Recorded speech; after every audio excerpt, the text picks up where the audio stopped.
বাংলাদেশের প্রধানমন্ত্রী শেখ হাসিনা সীমান্তের কাছাকাছি পৌঁছে গেছেন।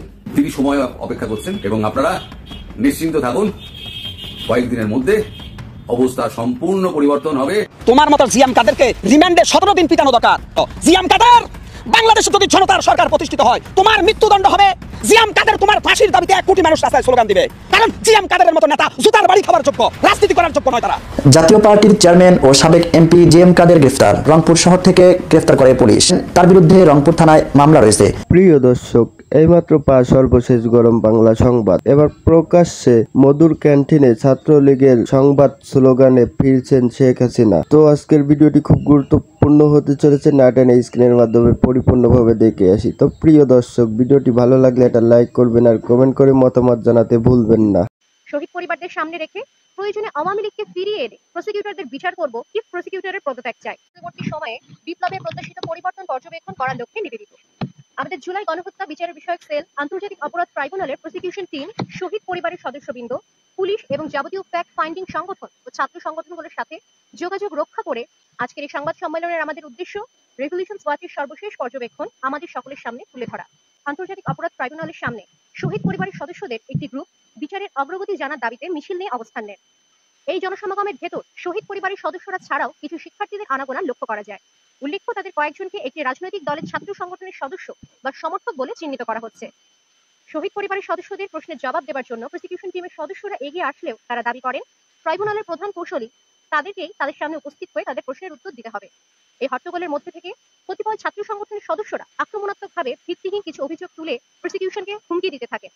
তাদের আক্রমণাত্মক বক্তব্যে কিছু উল্লেখযোগ্য অংশ হলো, তারা বলেছেন আওয়ামী লীগের কাছ থেকে প্রসিকিউটররা 1000 কোটি নিয়েছেন বিচার বিলম্বিত করতে। এই অভিযোগ তুলে তারা বলেন তারা প্রয়োজনে আওয়ামী লীগকে ফিরিয়ে আনবেন, প্রসিকিউটরদের বিচার করবে। তারা এও বলেন চিফ প্রসিকিউটরের পদত্যাগ চাই। শহীদ পরিবারের সাথে যোগাযোগ থাকায় আমরা বিষয়টি জানা মাত্র প্রসিকিউশনের সাথে যোগাযোগ করে বিষয়টা জানার চেষ্টা করি। আওয়ামী লীগকে পুনর্বাসন করার জন্য বিভিন্ন উপায়ে আওয়ামী লীগের ন্যায্যতা প্রতিষ্ঠান নৈতিক সমর্থন আদায় করতে নানাভাবে তাদের হয়ে ক্যাম্পেইন চালিয়ে যাচ্ছে। শহীদ পরিবারদের সামনে রেখে প্রয়োজনে আওয়ামী লীগকে ফিরিয়ে এনে প্রসিকিউটরদের বিচার করব, সেই অপচেষ্টার উৎকৃষ্ট উদাহরণ বলেই পরিলক্ষিত হয়।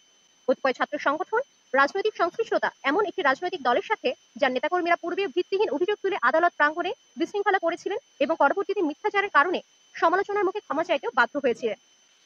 যে আসামির জামিন নিয়ে তারা হট্টগোল তৈরি করেছিল তার সাথে আন্তর্জাতিক অপরাধ ট্রাইব্যুনালের কোনো সম্পর্ক নেই এবং তা অন্য আদালতের একটি মামলার ব্যাপার।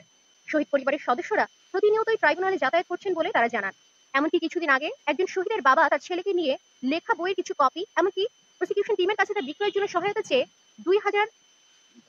20,000 টাকার অনুদান নিয়ে তা আসেন। এরপর গতকাল শহীদ পরিবারের মিছিলে তাকে অংশগ্রহণ করতে দেখা যায়।